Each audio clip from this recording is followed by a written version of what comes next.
제가 안 했습니다. 서로 사랑했습니다.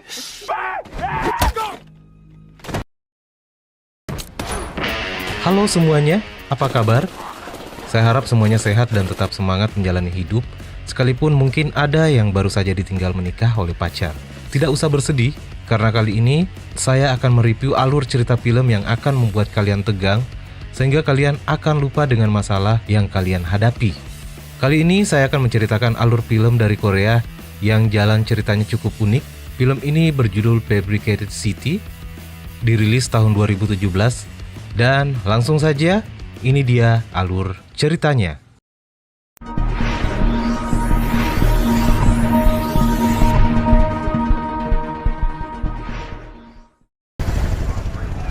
Di awal film, terlihat pasukan khusus yang bersiap untuk menyerbu daerah yang dipenuhi dengan teroris bersenjata lengkap. Pasukan khusus ini dipimpin oleh seseorang bernama Daejang. Entahlah ini istilah atau nama orang. Dan ternyata perang tersebut hanyalah sebuah simulasi hayalan dari seorang gamer yang sedang main game online di warnet. Pria ini adalah pemeran utama di film ini, namanya Kwon Yo, mantan atlet timnas taekwondo yang dikeluarkan dari timnas karena kasus kekerasan dan sekarang pengangguran dan setiap hari menghabiskan waktunya di warnet untuk bermain game. Saat sedang makan, ibunya Kwon menelpon dan menyuruhnya untuk pulang mematikan gas di rumahnya. Dengan alasan sibuk, Kwon pun menolak.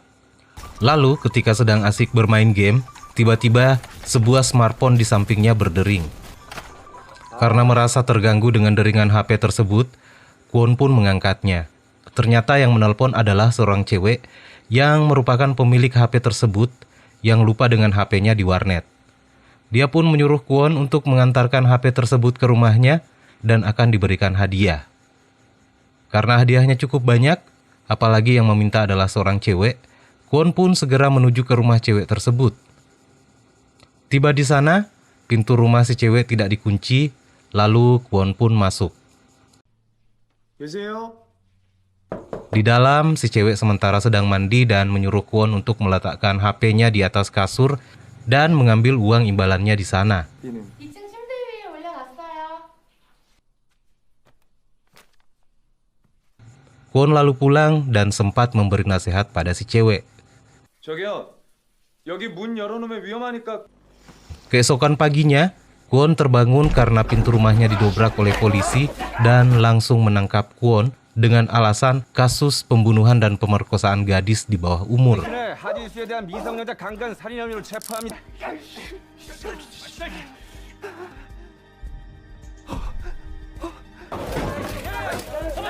Saat akan dibawa masuk ke dalam kantor polisi, terlihat begitu banyak wartawan yang datang untuk menanyai Kwon. Beritanya pun langsung viral. Di kantor polisi, ibu Kwon datang dan melihat anaknya, namun tidak diperbolehkan. Sementara itu, Kwon yang masih menyangkal atas tuduhan tersebut, kemudian diperlihatkan barang buktinya oleh polisi. 현장에서 발견된 휴지에서 네 정액이 나왔다는 소견서다.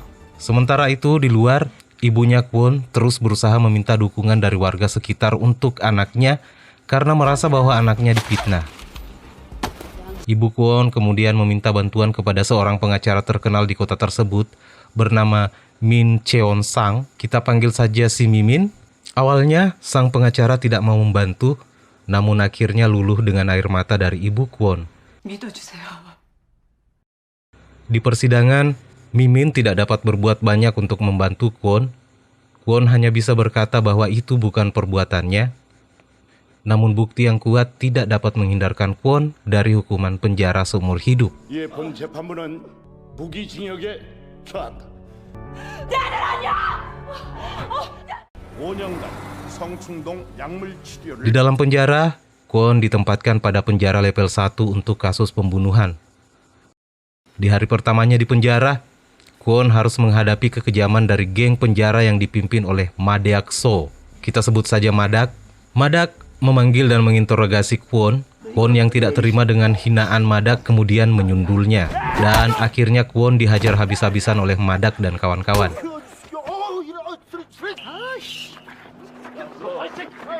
피해자 내가 피해자. 저 새끼가 먼저 때렸다니까. 여기 다 주인이야. Kepala penjara lalu memasukkan Kwon ke dalam kurungan isolasi karena Kwon telah menyebabkan keributan. Di hari berikutnya, ada 2 tahanan yang mendekati Kwon dan memperingatkan Kwon agar tidak berurusan dengan Madak dan juga seorang kakek pembunuh berantai. Kita panggil saja namanya Pak Usman. Lanjut, Kwon harus mengalami nasib yang sangat sial karena kedua napi yang ditemuinya tadi dipaksa oleh Madak untuk menyodominya. Karena sangat tertekan dan sudah mulai putus asa, apalagi perawannya pecah oleh 2 napi tadi, Kwon nekat untuk bunuh diri. Sementara di luar penjara, ibunya masih berjuang mencari keadilan untuk Kwon. Pada suatu hari, ibu Kwon dan Mimin datang mengunjunginya dan memberi semangat untuk tetap bertahan karena ibunya mendapatkan telepon dari seseorang yang mengatakan bahwa orang tersebut punya bukti alibi yang bisa membuktikan bahwa Kwon tidak berada di TKP saat kejadian tersebut. Hal ini kemudian membuat Kwon semakin semangat. Kwon akhirnya sudah mulai terbiasa dengan siksaan Madak dan gengnya. Tanpa diduga, Pak Usman yang merupakan salah satu orang yang juga ditakuti di dalam penjara mendekati Kwon.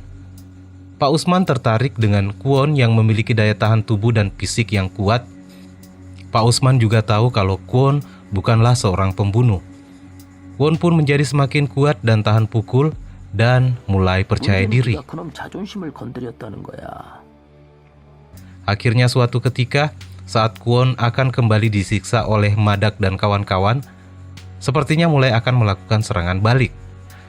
Kwon menggunakan senjata rakitannya sendiri untuk melawan anak buah Madak.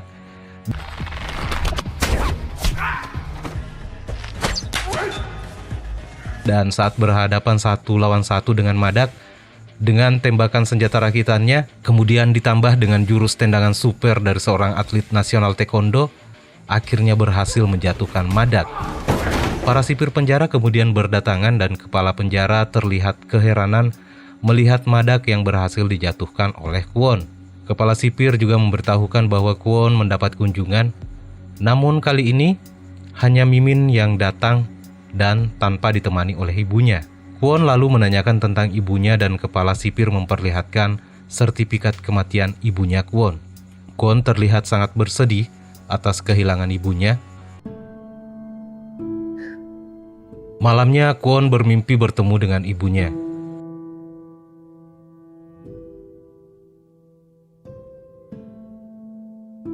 Keesokan harinya terlihat Kwon sangat tidak bergairah. Perasaannya seperti sangat hancur. Anak buah Madak kemudian membuat keributan yang bertujuan agar bos mereka yaitu si Madak bisa dengan leluasa menghajar Kwon demi membalaskan dendamnya yang sudah diberikan tendangan super dari Kwon. Madak kemudian mendekati Kwon yang terlihat sangat suram. Saat Madak akan menyerang dengan pisau, ternyata Kwon sudah tahu hal tersebut dan dia lebih dulu menyerang Madak dengan pisau dan melukai pipi kirinya. Lalu kepala sipir memperingatkan Kwon untuk meletakkan pisaunya, namun Kwon justru menikam dirinya sendiri. Kwon dan Madak kemudian dilarikan ke rumah sakit terdekat. Ternyata hal ini semua sudah diatur oleh Kwon dan dibantu oleh Pak Usman agar Kwon bisa melarikan diri. Akhirnya Kwon kemudian menyerang petugas yang juga berada di dalam ambulans. Karena supir ambulansnya terluka, dia tidak mampu mengendalikan mobil dan akhirnya mobilnya oleng lalu terbanting. Seluruh penumpang terluka.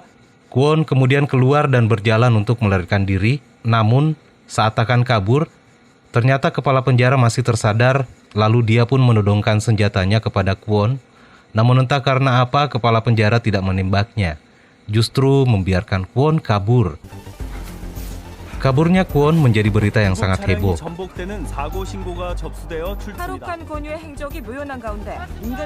Kwon berhasil lolos dari pemeriksaan polisi dengan menumpang mobil wisatawan asing. Itu pun juga karena Kwon membantu wisatawan tersebut memperbaiki mobilnya yang rusak. Listen, we really gotta go. We really have a plan. Thank you.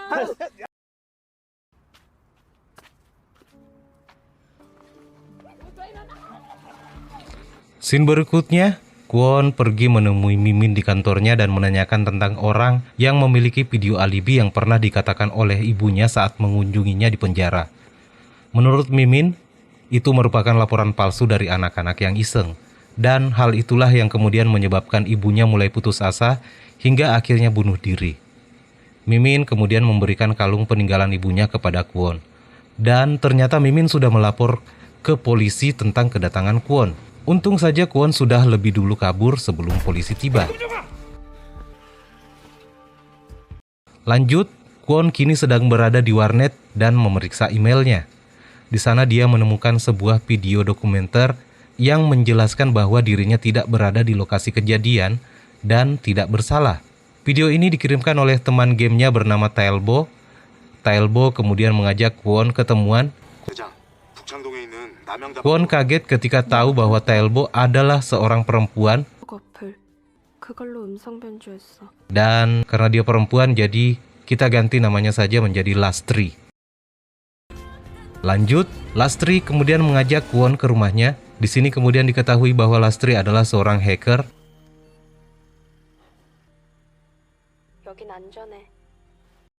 Lastri mengundang semua tim gamenya yang juga bermain bersama Kwon. Kwon awalnya panik karena memang mereka belum pernah bertemu dan mengenal wajah masing-masing. Di sini mereka memperkenalkan diri dan akan siap untuk membantu Kwon. 영화 보면은 신기한 거 많이 나오지? 나는 여백개미. Di sini Lastri memperlihatkan kejanggalan dari setiap kasus dan semuanya mirip dengan kasus Kwon, termasuk adanya mobil yang selalu terparkir di setiap TKP. 다른 사건일 때도 저런 게 있었나? 신화에서 이 차들 주소지 추적해봤는데 대장 따라간다고? Kwon dan Demolition mendatangi alamat truk yang sudah diberikan oleh Lastri. Mereka melihat mobil Audi yang mencurigakan dan Kwon lalu mengikuti mobil tersebut. Mobil itu menuju ke sebuah villa mewah.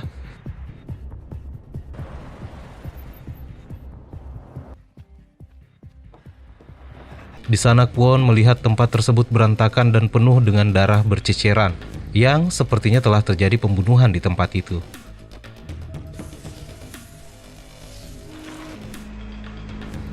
Demolition yang masih berada di tempat pembuangan mobil melihat mobil Audi tersebut kembali dan ada satu truk yang mencurigakan.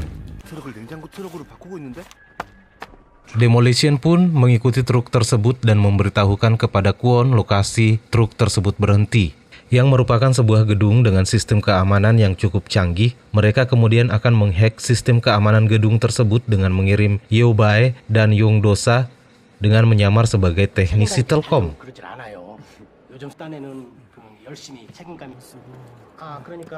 Dan setelah Lastri berhasil meretas seluruh sistem keamanan di sana, Kwon mulai masuk. Kwon melihat case yang diantar oleh truk tadi, dan ternyata di dalamnya adalah mayat seorang aktor bernama No Jon Young. Kemudian datanglah sebuah tim yang terlihat sepertinya sedang merekayasa tempat tersebut, seolah-olah menjadi sebuah TKP pembunuhan.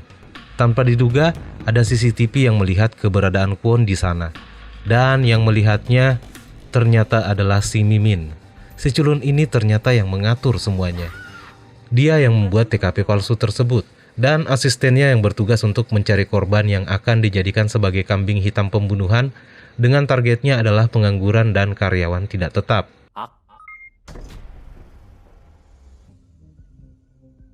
Namun, keterlibatan dari Mimin ini belum diketahui oleh Kwon dan timnya. Scene selanjutnya, tim Kwon mulai menyelidiki tentang apa yang sudah mereka temukan pada TKP palsu tadi.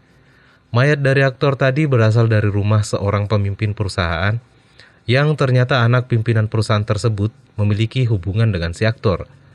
Lalu Kwon menyuruh Lastri untuk mencari data dari sidik jari yang ditemukannya di apartemennya si aktor. Sidik jari tersebut adalah milik seorang wanita yang bernama So Hyun Jeong. Lalu selanjutnya, Yeobae dan Kwon sedang mencari tahu wanita yang akan dikambing hitamkan tersebut. Yeobae yang sudah berada di dekat perempuan tersebut telah berhasil memasang penyadap pada smartphone-nya. Kwon mulai memeriksa setiap telepon yang masuk dan akhirnya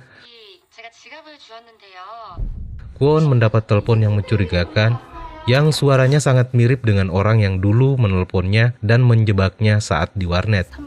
Kwon lalu meminta kepada Lastri untuk melacak lokasi dari penelpon tersebut.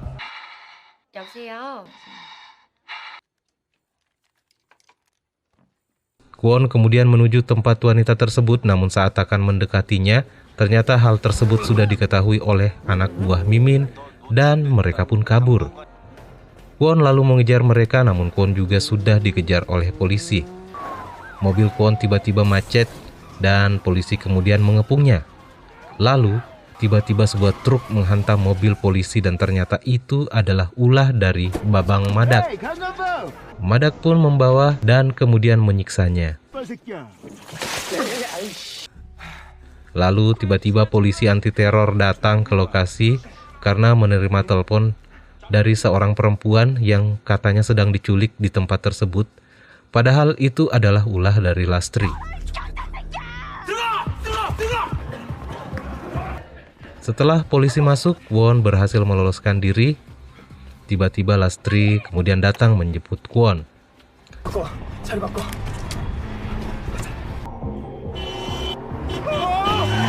Di perjalanan, Lastri menemukan alat penyadap yang ditemukan pada kalung ibunya Kwon. Dari sini, akhirnya Kwon mengetahui siapa dalang di balik semua ini. Dan ternyata, Bang Madak dibebaskan dari penjara oleh pengacara Min dan ditugaskan untuk menangkap Kwon dengan imbalan kebebasan penuh jika Kwon tertangkap. 그 변호사 정체가 뭐래? Kwon dan tim kemudian mulai menyelidiki kantor Mimin dengan mengirim drone untuk mendengar percakapan 유출된 문서 전량 폐기했고요. dan men-scan bangunan tersebut. Dan ternyata di sana terdapat sejenis server yang digunakan untuk mengontrol seluruh data yang ada di kota tersebut. Lastri kemudian mencoba menghacknya namun tidak mampu. Dan ini hanya bisa dilakukan jika langsung masuk ke dalam dan mengcopy datanya. Sementara itu, Madak masih terus mencari Kwon. Di scene selanjutnya, tim Kwon mulai mengacaukan TKP. Kemudian tim Kwon mulai merusak semua rencana Mimin.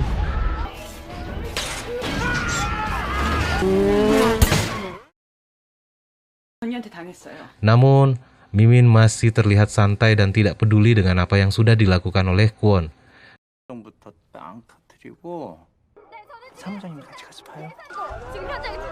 Tapi ternyata Yeri, sang pembunuh sebenarnya, sudah diculik oleh Kwon dan membawanya ke TKP tempat si mayat aktor ditemukan dan mengakibatkan Yeri ditangkap. Lalu kemudian Kwon menelpon Mimin. Mimin terlihat sangat gusar dan marah karena rencananya telah digagalkan. Mimin melihat keanehan pada asistennya, lalu Mimin kemudian berlari menuju ruang kontrolnya, dan saat akan masuk, tiba-tiba Kwon sudah berada di sana dan akhirnya ikut masuk ke dalam ruangan tersebut. Dan sebelum lanjut, untuk kalian yang belum subscribe, silakan subscribe dulu agar saya semakin semangat untuk menceritakan alur film selanjutnya. Lanjut, Kwon kemudian menghajar Mimin dengan segenap tenaga hingga wajah Mimin benar-benar hancur.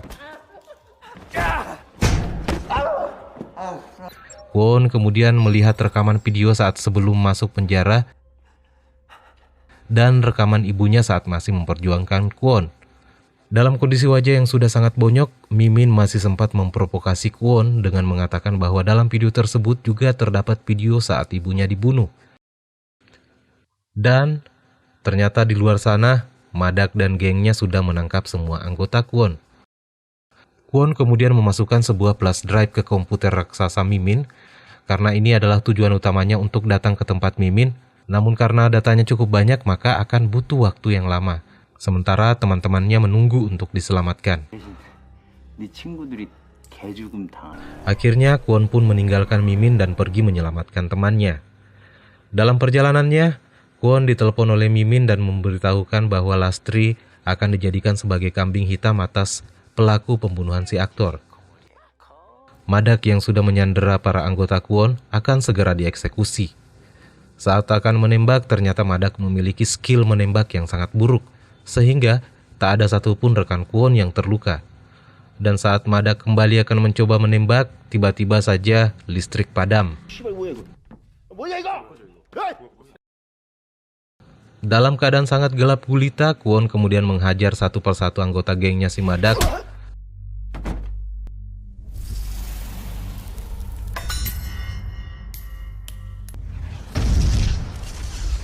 dan teman Kwon pun berhasil kabur. Pengejaran timnya Bang Madak pun kembali dimulai.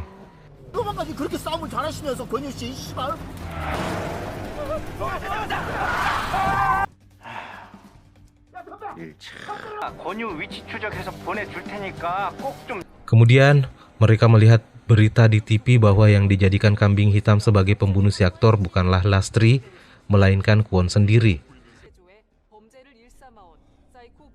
Kwon menuju ke stasiun TV dan menerobos stasiun TV tersebut.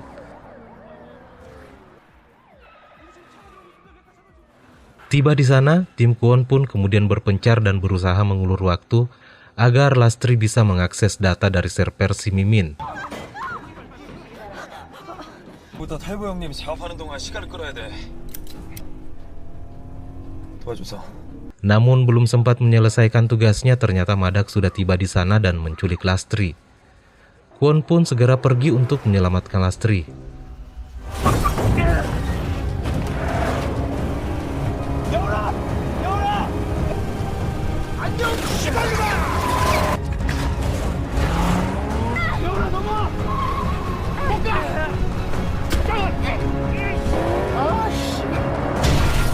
Setelah melakukan drama kejar-kejaran yang cukup menegangkan, Kwon berhasil mendapatkan Lastri.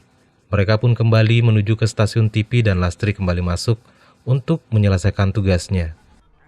Kwon kembali dikejar oleh polisi dan Kwon menghentikan mobilnya dan menyerahkan diri. Teman-teman Kwon yang lain juga sudah ditangkap. Mimin yang melihat Kwon dan teman-temannya sudah ditangkap terlihat sangat gembira dan loncat kegirangan karena merasa sudah menang.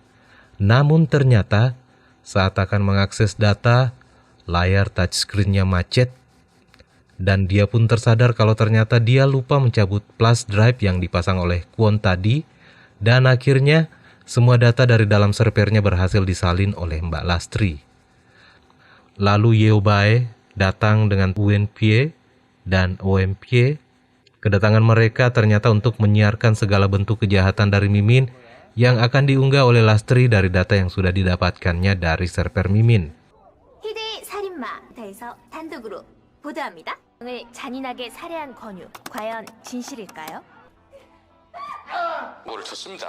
노준영이라고 보내버린 것 같습니다. 권유의 강간 살인 사건의 진실은 무엇일까요? 그를 살해한 건 아이러니하게도 지킨 박의원의 아들이죠. 방에 넣기도 하고 그리고 내가 만든 기사 한 줄에 지금 보신 모든 사건을 조작한 민천상입니다. Dan saat semuanya terungkap, akhirnya Kwon dan kawan-kawan pun dibebaskan. Dan Mimin juga akhirnya ditangkap karena sudah tidak bisa kabur lagi. Scene berikutnya, di dalam penjara, Mimin bertemu dengan Madak, lalu datanglah dua napi spesialis sodomi. Dan kalian pasti tahulah apa yang akan terjadi selanjutnya.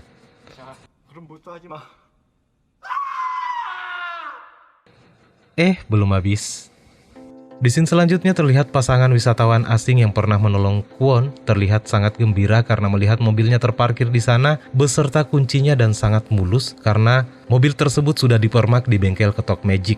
Dan di tempat lain Kwon dan timnya berkumpul dan bergembira bersama, di mana Kwon sesekali melihat bayangan ibunya dan film pun tamat.